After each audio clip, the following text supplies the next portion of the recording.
Hello, my friends, and welcome to the Talking Cryptocurrency podcast. I'm your host, Jason Rigden.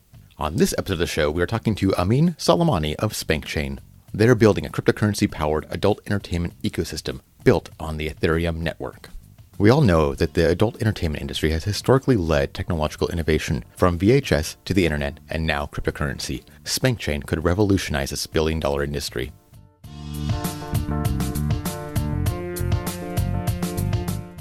Hello, if you like this episode and you want to hear more like it, please make sure you subscribe to the podcast. That way you'll get every single episode. The Talking Cryptocurrency podcast is available on all podcast clients. You can subscribe to the show on Apple Podcasts, Google Podcasts, Pocket Cast, Stitcher, Spotify, or wherever else you listen to podcasts. And if podcasts aren't your thing, I publish video versions of these interviews on YouTube and DTube, so you can subscribe there too. All the links to all that stuff is going to be in the show notes. So please, if you want to hear more of this show, subscribe.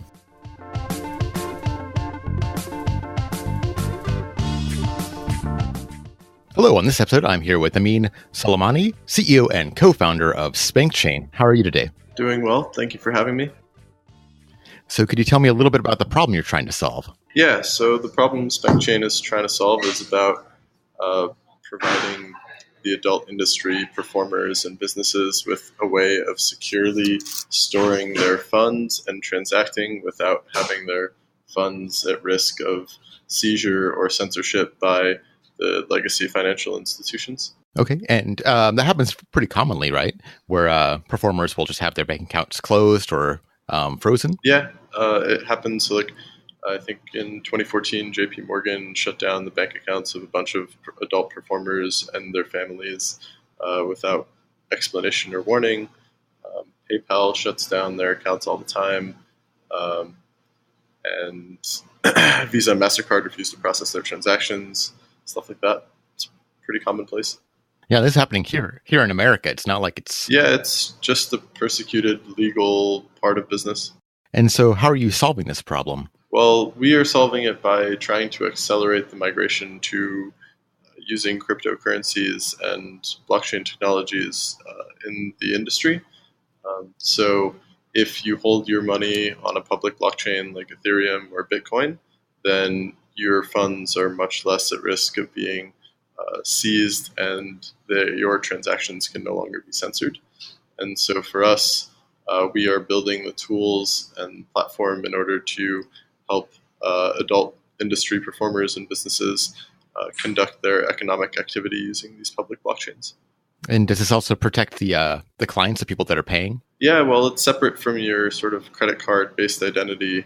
So it won't show up on your bills. It has additional privacy. You can more easily switch between personas if you want, stuff like that. And are you going to be interacting or integrating with other adult entertainment sites, or will you be running your own? Our goal is to provide a platform and infrastructure. And so we are building our own applications as a showcase. So we have currently in beta at beta.spankchain.com a live cam site where you can see performers stream in real time, and you can get your Spank card, which is our representation of an Ethereum payment channel, and tip instantly in real time without paying gas costs, the Ethereum transaction fee, except for opening the channel or getting the card, loading up the card, so to speak, in the first case, and then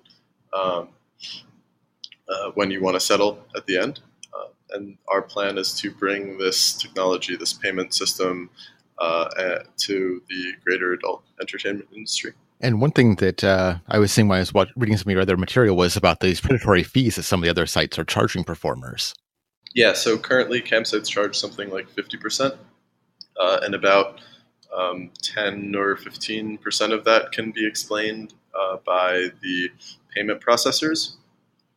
So the payment processors, they charge pretty high fees for adults specifically. It prices out a lot of independent operations too, because on the low end they charge something like $1,000 per month as like just a one-time fee.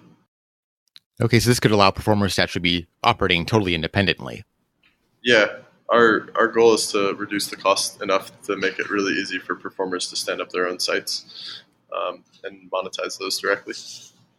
And how has it been pitching to these performers? Are they accepting of the new technology, or are they a little bit hesitant? Well, we're promising the moon, but we are still building the spaceship. So we, all we really have to show at the moment is the campsite. We stood up a sort of, easy decentralized application called CryptoTitties, which is sort of a leaderboard for ranked pictures of tits that you can tip directly, and it's ranked by the number of tips that have been received, or by the amount has been tipped. So performers have been pretty accepting of the technology, that somewhat hesitant because it's a new thing, but they are fairly motivated to figure it out because they, it's their livelihoods that depend on this. It's different than, for example, just some average person, your grandma. A lot of times people say, well, cryptocurrencies, my grandma's never going to use this. And it's like, well, probably not, or she might be the last one, or she'll only do it once, the money in her bank account is worthless. But for performers, they have a huge incentive to get ahead of the curve, because then not only do they get to participate in the rise of cryptocurrencies, but they also get to feel, for them, it's just like a real use case where they just want to be able to have money that isn't in danger of being, attacked by corrupt government officials and stuff like that. So what have been some of the challenges of developing this product? A lot of it's education. So, some of it's technical. There's basically two rate limiting factors for our growth. And the one is how fast we can build the technology. And the second part is how fast we can explain to everybody what's going on. So on the technology side, there's just a lot of challenges to deal with. A lot of the stuff that we're building has never been built before. We have the only working micropayment channel hubs on Ethereum today.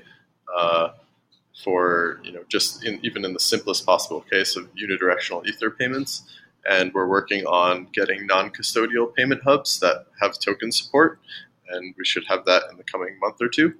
And that itself is hard, just because there's a lot of code, there's a lot of edge cases, and it's all super high stakes, because if you do something wrong, then you lose everybody's money, either in the smart contract case or just in your normal, firewall security sense.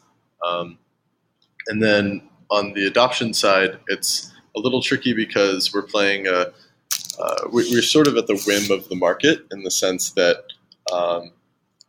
in a bear market, people are less likely to spend their crypto, and so we can go around and explain to people how great this is. But if users aren't coming in and tipping and getting people excited, then it's going to be a lot harder for us to grow quickly.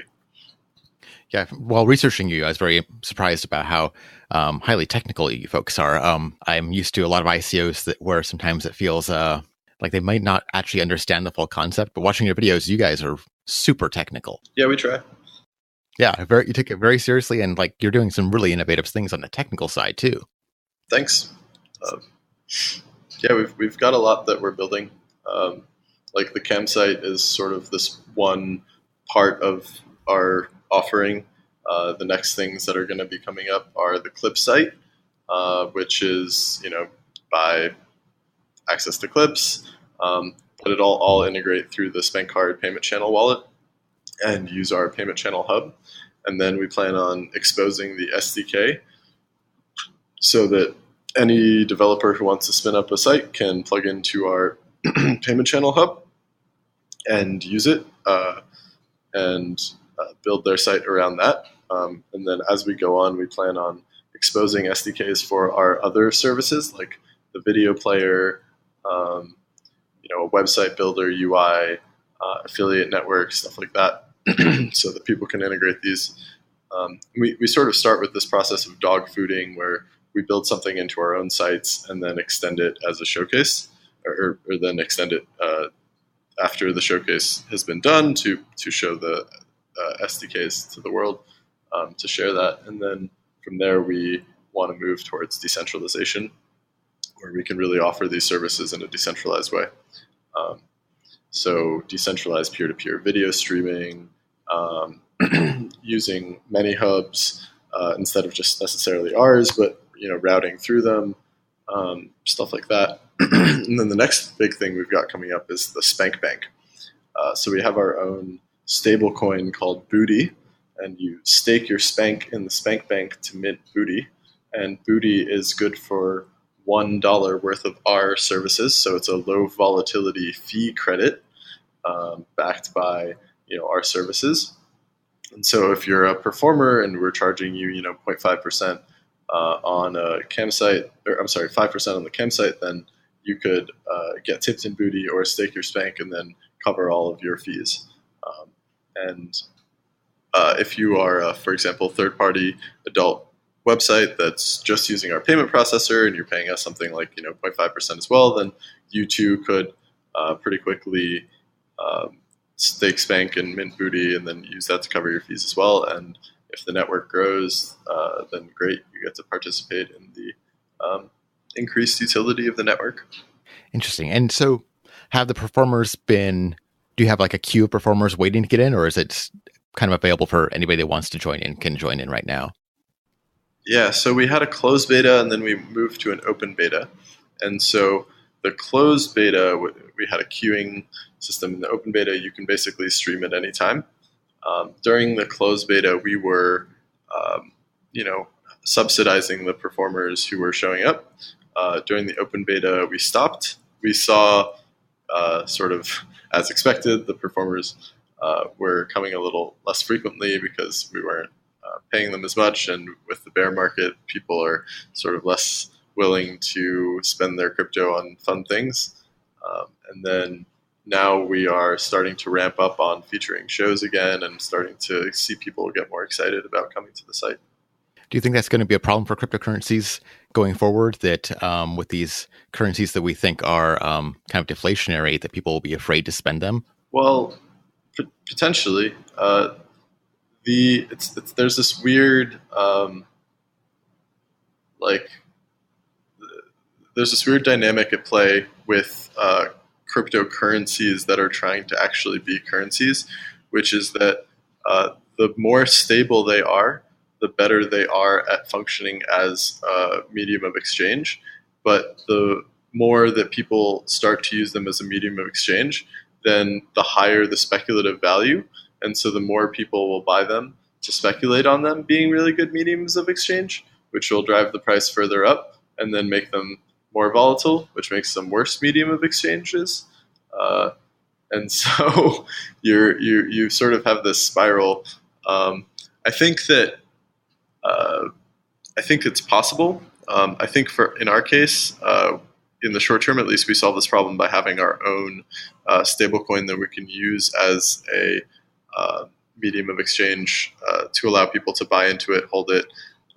The thing with the campsite now is it's all Ether based. So when you buy in, you see a certain amount of fin, and you can tip using your fin, which is 1/1000th of an Ether. It's finny, but then people aren't used to doing the sort of mental math to understand how much that is, right? And it fluctuates. Whereas like if you're on, I don't know, Chatterbait or MyFreeCams and you have tokens, like the value of those tokens don't fluctuate.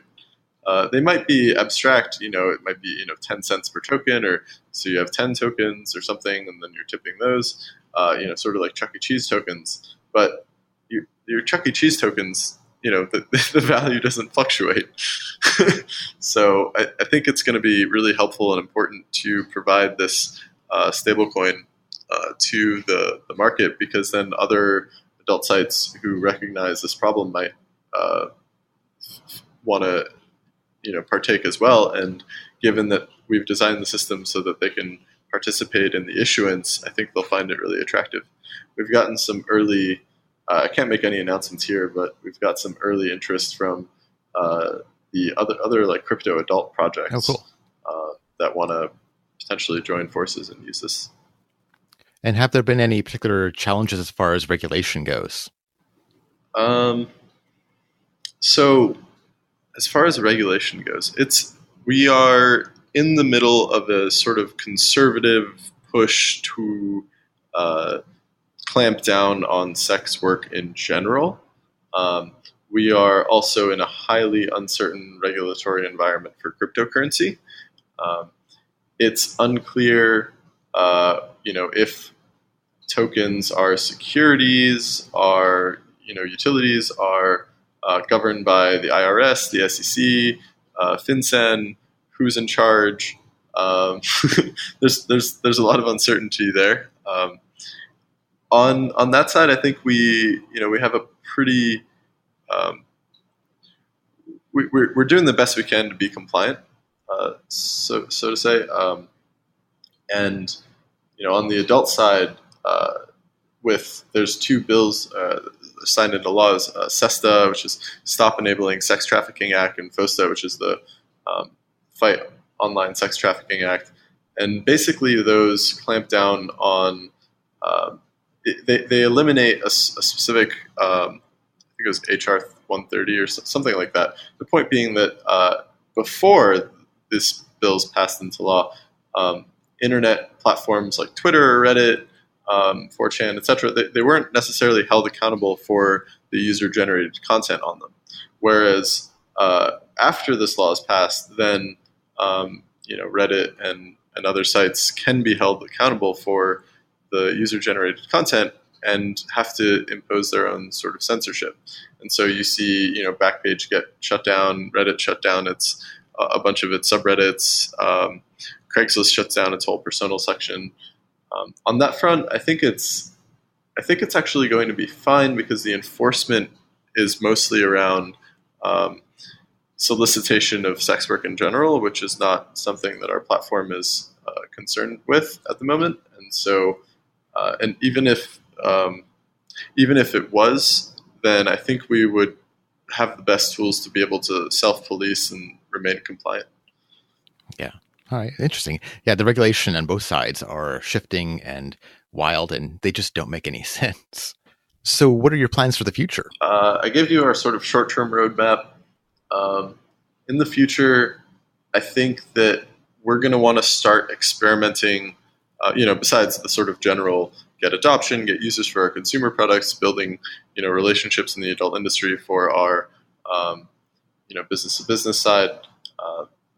We want to start playing around with money as a primitive, in the sense that, like, never before in human history have you been able to program with money, like where money is baked into your programming language, and you can be like, move money as like a piece of code. It's always like, set somebody's balance and something else, but it's always backed by some regulation and some country.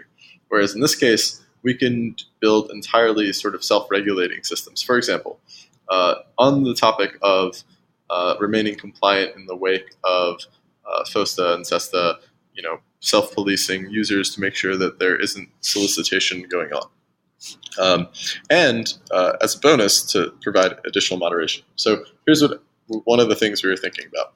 It's like, most of the time when you register for a site, you basically, you can get in for free, and then you can chat once you've made an account. So the cost of you making an account is very low.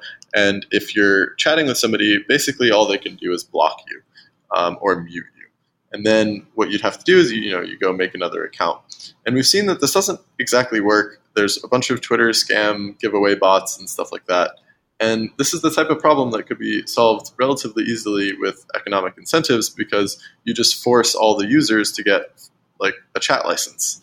And so you can only chat if you have a chat license, and it costs $10 to get a chat license, and we'll have one in Booty. So, you put 10 Booty down, and then you get a chat license. And then what happens is, like, then you make it so that your chat license can only be revoked by a vote of the Spank stakers.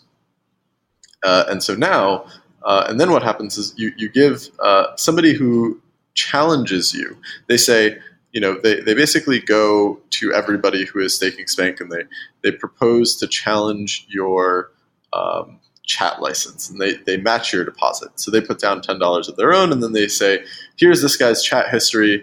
They're a douchebag. They're breaking the rules. They're soliciting prostitution. Like, let's get them out of here. And then the Spank holders would vote and say, yes, this makes sense. And the challenger would receive most of the loser, or if the chat license holder was in fact, being a undesired, engaging in an undesirable activity, then like they would have their license revoked, and the challenger would receive some part of the deposit, and the voters would receive the rest. And so you can build these systems where you have decentralized crowdsourced moderation that scale up much farther and address the problem in a much cleaner, more elegant way. Because now, for any rational troll, you're going to say, oh, do I really want to spend $10 every time just to get my troll on? And the answer is probably no. Oh, that's really interesting. I know hearing performers talk, that's one of their biggest complaints when they have to interact with fans. Oftentimes it gets very toxic very quick, and it can also scare away your other fans too. Yeah, exactly. We've had 4chan come through and or people who seem like 4chan come through and raid our cam shows from time to time, and we've got to be pretty quick on the block trigger finger to keep them out. Well, I think we've got a pretty good overview of your project. Was there anything that I should have asked that maybe I missed? I think you got it all. Pretty excited about it. Have a really great team. Yeah, it's a great project. I really encourage people. I'm going to have all the links in the show notes. It's a great project, and we all know how the technology works. It seems like it starts in this industry with videotapes and the internet, and just kind of explodes. And I see cryptocurrency being kind of the same thing. This could be the real everyday use. That's what we think. That's what we're building towards. All right. Well, thank you so much for coming on the show. Thank you, Jason, for having me.